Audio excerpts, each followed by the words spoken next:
Bonjour à tous. Alors, comme on fait l'école à la maison, je vais vous proposer régulièrement donc des vidéos pour corriger les activités que vous avez certainement, je l'espère, fait à la maison de votre côté.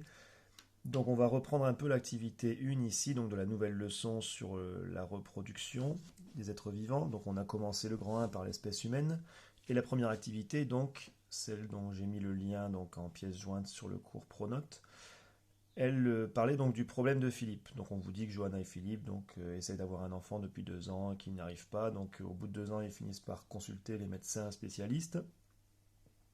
Et donc ils vont faire différents examens. Donc ici on observe les examens de Philippe. Alors vous avez donc ici à gauche l'IRM, donc je vous avais précisé dans le cours Pronote qu'il ne fallait pas trop s'y intéresser, c'est juste pour que vous puissiez constater un peu le genre d'informations qu'on a sur une IRM. Donc là vous avez tous les organes qui se trouvent à l'intérieur du corps humain en coupe, comme si on avait coupé une personne en deux. Donc ça permet d'avoir plein d'images comme ça très précises, donc ça permet de voir les organes à l'intérieur de l'organisme sans même avoir besoin d'ouvrir ou quoi que ce soit. Et on ne voit pas que les os, on voit tous les organes, donc c'est ça l'avantage par rapport à une radio. À droite ici, donc vous aviez donc une, plutôt un croquis en 3 dimensions de l'appareil urogénital de l'homme. Donc là aussi, on a des choses qui sont intéressantes, d'autres qui ne sont pas utiles pour le travail que vous aviez à faire. Donc on reviendra après, dessus juste après. Et en dessous, donc vous aviez donc les documents 2, donc qui parlent de l'observation microscopique du sperme de Philippe et d'un texte qui explique la production des spermatozoïdes. Donc si on le lit, on voit que donc à partir de la puberté, l'homme libère à chaque éjaculation du sperme formé de spermatozoïdes et d'un liquide nourricier. Donc deux choses qui constituent le sperme, les spermatozoïdes d'un côté, le liquide nourricier de l'autre. Les spermatozoïdes sont produits en continu par les testicules et le liquide nourricier par la prostate et les vésicules séminales. Donc là on apprend dans ce texte où sont produits les spermatozoïdes, dans les testicules, et où est produit le liquide nourricier. Donc on appelle également ce liquide nourricier le liquide séminal. Pourquoi? Parce qu'il vient en grande partie des vésicules séminales et également de la prostate. Donc, et on a en dessous une analyse du spermogramme de Philippe. Donc ce dernier document, le tableau, là, il nous permettra d'expliquer quels sont exactement les problèmes de Philippe qui font que justement ce couple a des difficultés à avoir un enfant. Donc on y reviendra juste après. Donc d'abord ici, donc on va s'intéresser au schéma fonctionnel. Donc schéma fonctionnel, je vous invite à regarder la fiche méthode numéro 9 que j'ai mise en lien également dans votre cours Pronote.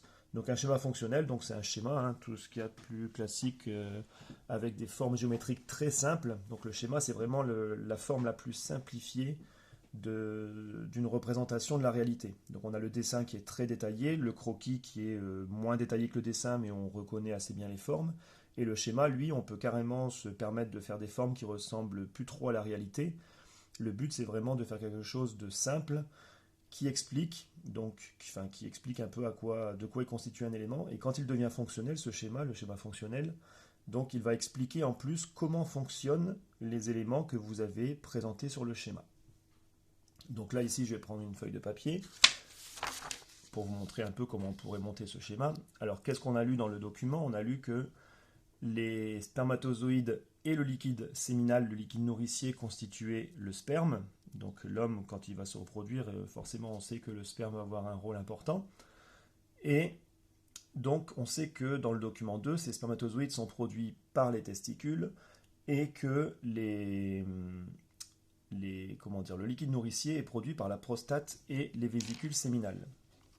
Alors si je reviens rapidement sur le document ici, là on sait où c'est produit, donc le document qui va nous intéresser ici, c'est celui-ci. Donc là ici on voit sur ce document, on a donc les bourses, donc c'est le sac dans lequel on va trouver donc les testicules, donc ces testicules qui produisent les spermatozoïdes comme on nous l'a dit dans le document 2. On a alors le gland, l'urètre, le corps de la verge, tout ça, ça forme le pénis. Donc nous, on n'aura pas besoin de mettre autant de détails dans notre schéma, hein, on mettra juste le pénis, ça nous suffira. À la limite, on pourrait se permettre de mettre l'urètre, mais on n'aura pas besoin de séparer le pénis en corps de la verge ou la verge en corps de la verge et en gland. On mettra juste une seule annotation, ça suffira. Donc on retrouve ici les vésicules séminales, donc qui sont ces petits organes, donc on en a deux, hein, il y en a une droite et une gauche. Donc une droite et une gauche plutôt, vu que tout est inversé quand on est en vue anatomique. Donc les vésicules séminales qui sont ici au bord de l'urètre, ce petit canal qui passe dans le pénis.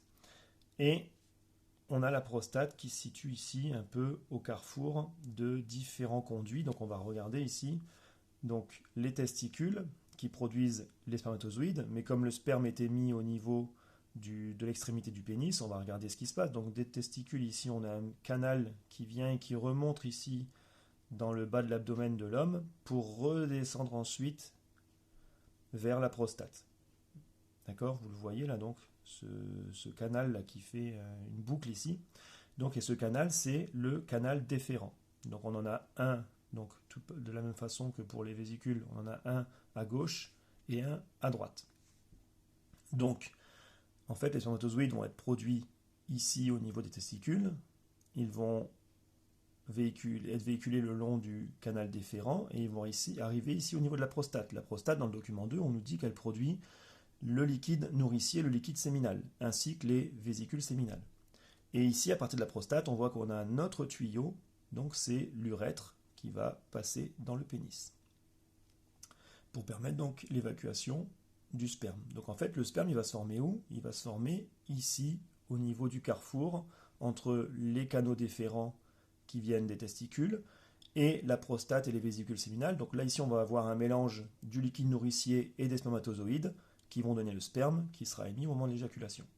Donc par exemple, ici, dans ce document, ici, donc, on a les urtères qui viennent des reins et qui vont aller dans la vessie, qui n'ont aucune utilité pour notre schéma fonctionnel. On n'en a pas besoin ici, c'est la fonction excrétrice, donc pour éliminer l'urine et les déchets.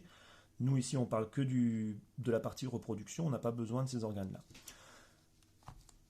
Donc maintenant qu'on a tous les éléments, donc on peut imaginer donc commencer à faire un schéma fonctionnel. Donc d'abord on va faire le schéma. Alors pour les testicules, c'est pas bien compliqué, je pense qu'en général on pense tous à faire quelque chose qui aurait une forme ronde. D'accord, donc on peut faire les deux testicules.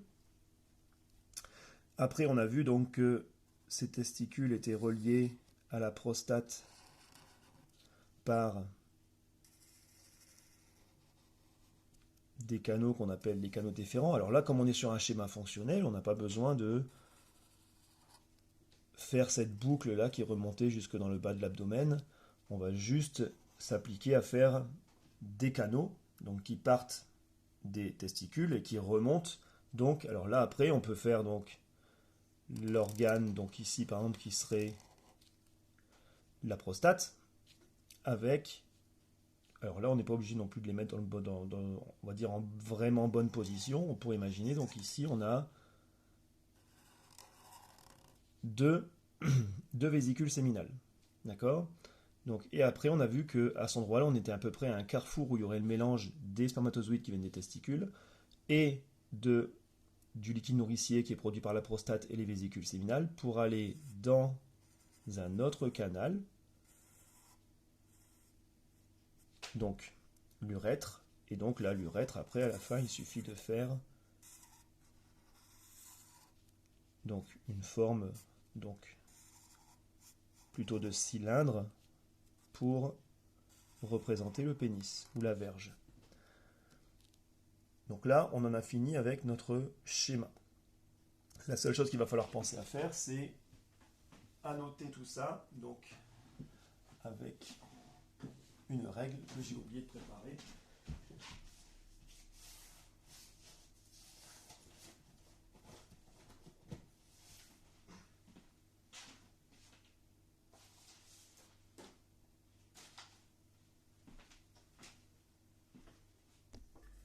On est revenu avec la règle. Donc là, pour m'aider, je peux donc me faire un petit trait vertical sur la partie droite de mon schéma. Donc, je commence donc par renseigner les différents organes de mon schéma. Donc, alors là, ici, je fais attention pour ne pas être embêté. Donc, il va falloir que je renseigne la verge ou le pénis.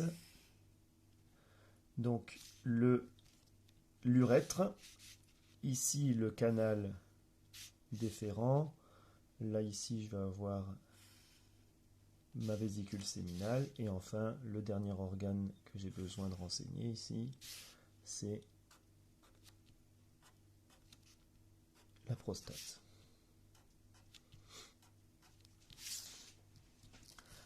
Alors là ici donc je renseigne mon schéma, donc j'ai dit là ici j'ai le pénis, inutile de séparer le corps de la verge et le gland, là on est juste sur un schéma, il n'y a pas besoin d'être trop précis non plus au niveau des différentes parties des organes.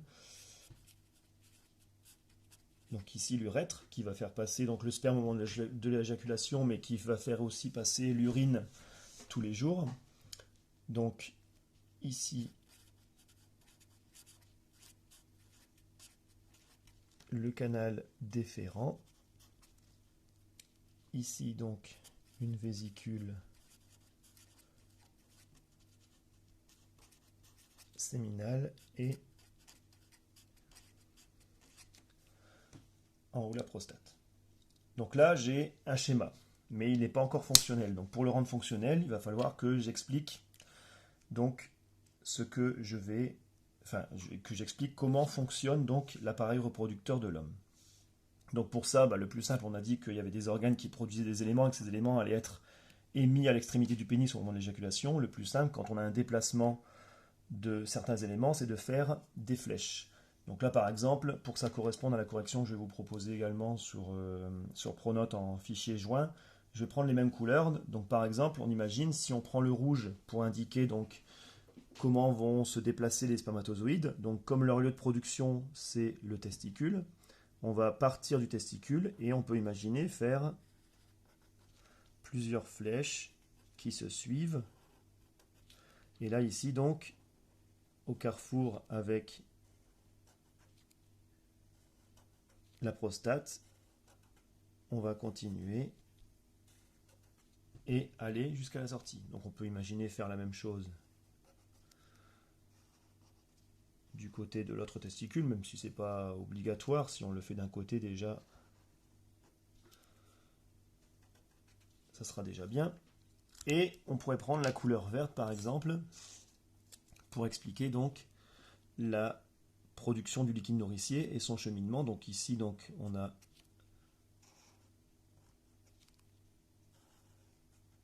le liquide vert, donc le liquide, vert, le liquide représenté par les flèches vertes, le liquide nourricier. Donc à partir de cet endroit-là, quand on a le mélange des spermatozoïdes et du liquide nourricier qui vient de la prostate et des vésicules séminales, on a du sperme. On n'a plus les spermatozoïdes d'un côté et le liquide nourricier de l'autre, on a un mélange des deux, on a du sperme donc qui va passer le long, et là je vais faire les deux flèches côte à côte, voilà, pour bien montrer qu'on a les deux éléments qui sont mélangés et qui vont être émis au niveau de l'extrémité du pénis. Donc là, ce qui nous manque, comme on a fait un schéma fonctionnel et qu'on a ajouté des flèches de couleur, il faut que ce soit compréhensible à n'importe quel moment et par n'importe qui. Donc on ajoute une légende. Donc là, ici, j'ajoute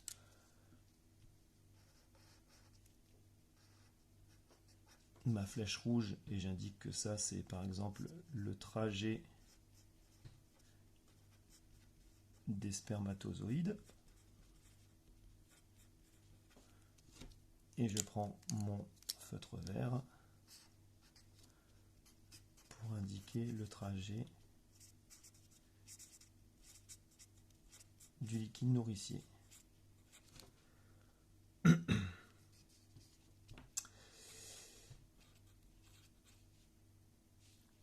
Qu'on appelle aussi liquide séminal. Et il manque encore une toute dernière chose pour que notre schéma fonctionnel soit terminé, c'est un titre. Donc là, je vais monter légèrement pour qu'on puisse voir le titre en entier. Donc, comme d'habitude, quand on fait un titre de document, on commence le titre par la nature du document. Donc là, comme c'est un schéma fonctionnel, je commence par écrire schéma fonctionnel. Et schéma fonctionnel de quoi? De plutôt l'appareil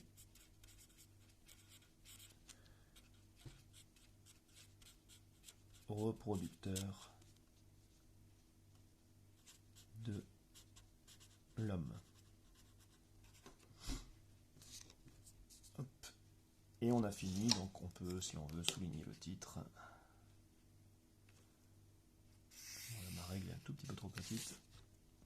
Et là, on a son schéma fonctionnel qui est terminé.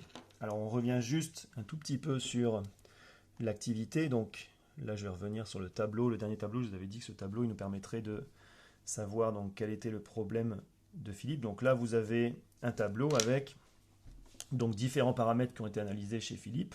On a les valeurs normales, c'est-à-dire les valeurs pour un homme qui aurait une fonction reproductrice complètement fonctionnelle, et le spermogramme de Philippe, c'est-à-dire les analyses du sperme de Philippe. Alors si on regarde le volume du sperme par éjaculation, il doit être de plus de 2 millilitres. Chez Philippe, on a eu 3,5 millilitres, donc on est au-dessus de 2 millilitres, donc tout est normal. Le nombre de spermatozoïdes par éjaculation, donc il devrait être de plus de 20 millions par millilitre, donc sachant que la moyenne, on est autour des 100 millions chez un homme en bonne santé, on va dire, de spermatozoïdes par millilitre de sperme. Donc là, vraiment, c'est le minimum, les 20 millions. Donc Philippe, lui, il est à 5 millions, donc on est à 4 fois moins que le minimum. Donc là, déjà, on voit qu'il y a un souci au niveau de la quantité de spermatozoïdes produites. Le pourcentage de spermatozoïdes mobiles au bout d'une heure, donc c'est-à-dire les spermatozoïdes qui se déplacent encore une heure après l'éjaculation, donc on est à 87%, il faut plus de 50%, donc c'est tout à fait correct. Le pourcentage de spermatozoïdes ayant une forme normale, plus de 50% de forme normale, tous les spermatozoïdes de Philippe sont normaux, donc il n'y a pas de souci. Et le pourcentage de spermatozoïdes vivants au bout d'une heure, donc 90% pour Philippe, le minimum c'est 75%, donc il faut qu'on ait plus de 75% pour être dans la normalité, donc il n'y a aucun souci. Donc vraiment le seul souci ici pour Philippe, c'est la quantité de spermatozoïdes produits. Donc il n'en produit que 5 millions par millilitre, alors qu'on devrait être au grand minimum à 20 millions par millilitre. Donc là, en conclusion, on pourrait dire, expliquer à Philippe, donc on imagine qu'on soit son médecin, donc en fait le problème, il se situe au niveau probablement des testicules, vu que ce sont eux qui produisent les spermatozoïdes, et que ces testicules ne produisent pas suffisamment de spermatozoïdes. D'accord? Même si pour vous 5 millions ça peut paraître énorme, donc on verra plus tard un peu comment se passe ce qui se passe pour aller jusqu'à la fécondation. Donc 5 millions, même si ça peut paraître beaucoup, ça fait au final très très peu quand il va falloir que ces spermatozoïdes aillent rencontrer l'ovule chez la femme. Donc je pense que je vous ai tout expliqué ici. Donc si vous avez des difficultés de compréhension, vous pouvez regarder la vidéo autant de fois que nécessaire. Vous m'envoyez un message sur Pronote ou par mail. Je vous ai donné mon adresse mail sur le premier cours à distance, on va dire Pronote, depuis le début de cette semaine.